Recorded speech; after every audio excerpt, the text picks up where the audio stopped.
Buenas tardes, ingeniero Nilton. Mi nombre es Oscar Miranda Ceballos y hoy voy a exponer el tema corriente alterna y el curso de circuitos eléctricos 2.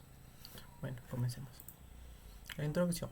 La corriente alterna está presente desde el año 1882, la cual es utilizada hasta el día de hoy en los distintos hogares y empresas del mundo, ¿no?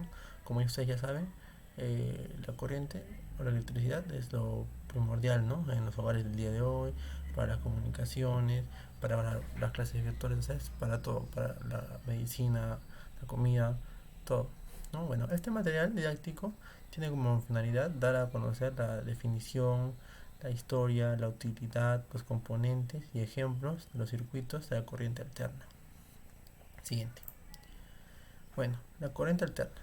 Se denomina corriente alterna y se simboliza sea en español y sea en inglés, de alternate current, a la corriente eléctrica en la que la magnitud y dirección varían cíclicamente.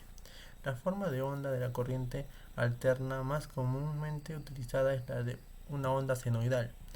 En el uso coloidal, la corriente alterna se refiere a la forma en la cual la electricidad llega a los hogares y a las empresas. Acá pueden ver un gráfico, ¿no?, de las ondas senoidales que les mencioné, y esto es así como se puede graficar la corriente, ¿no? Luego tenemos B, que simboliza el voltaje máximo, W, que significa la frecuencia angular, y O, que significa la corriente máxima, y este de acá es el ángulo de desfase. Siguiente, la historia. En el año 1882, el físico, matemático, inventor e ingeniero Nikola Tesla, que es conocido como el padre de la electricidad, diseñó y construyó el primer motor de inducción deseado, a lo cual posteriormente el físico William Stanley reutilizó en 1885. El principio de inducción para transferir la corriente alterna entre dos circuitos eléctricamente aislados. La idea central fue la de enrollar un par de bobinas en una base de hierro común, denominada bobina de inducción. De este modo se obtuvo lo que sería el precursor de la actualidad del transformador, ¿no? Siguiente.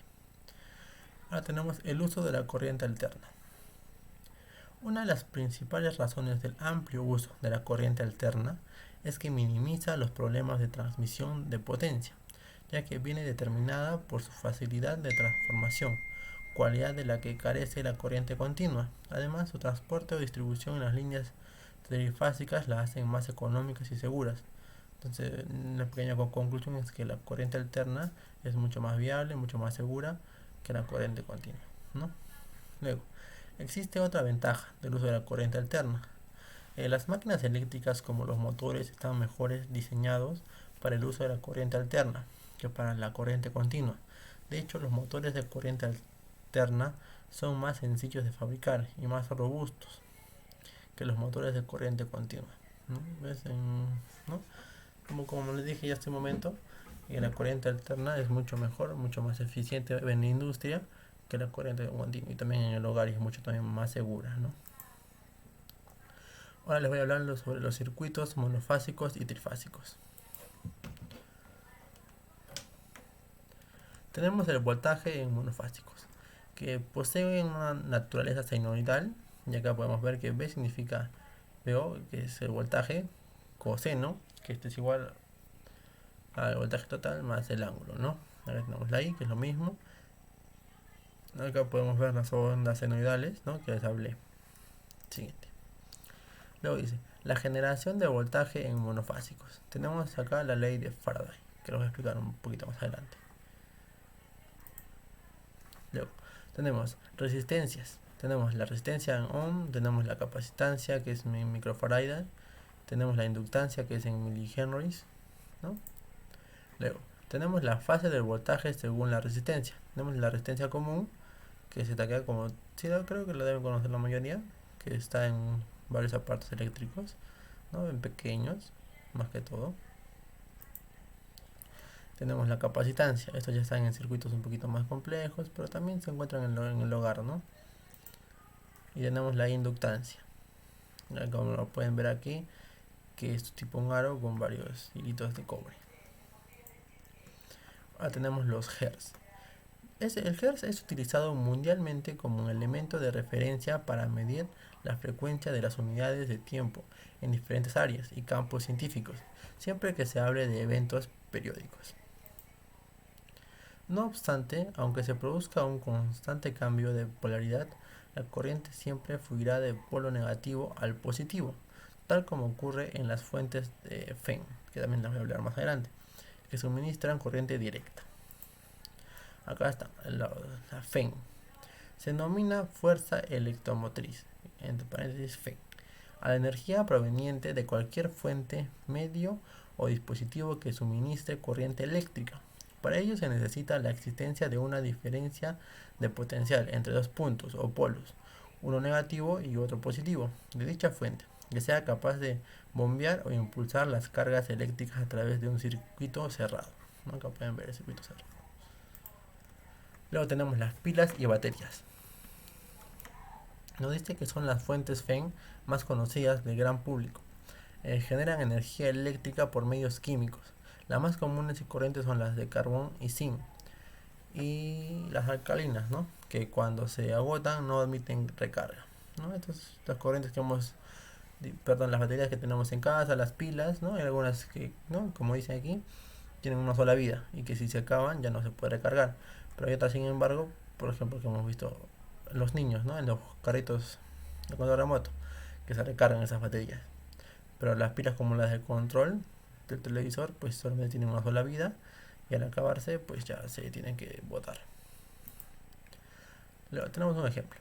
Dice, si hacemos que la pila del ejemplo anterior gire a una determinada velocidad, se producirá un cambio constante de polaridad en los bordes donde hacen contacto los dos polos de dicha pila.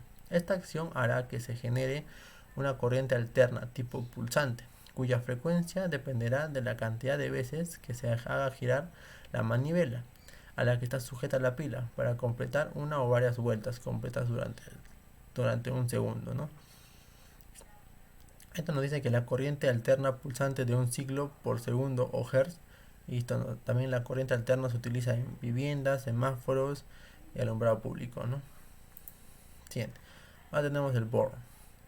Es el nombre dado en electricidad a cada una de las terminales de metal en que suelen terminar algunas máquinas y aparatos eléctricos y que se emplean para su conexión a los hilos conductores. Acá está el bohr positivo y el bohr negativo, ¿no? Que es lo que vemos en las pilas generalmente.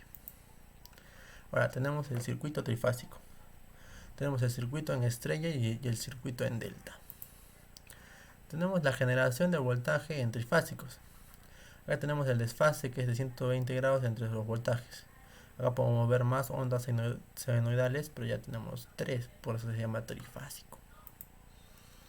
Acá tenemos el circuito en estrella, que pueden ver aquí.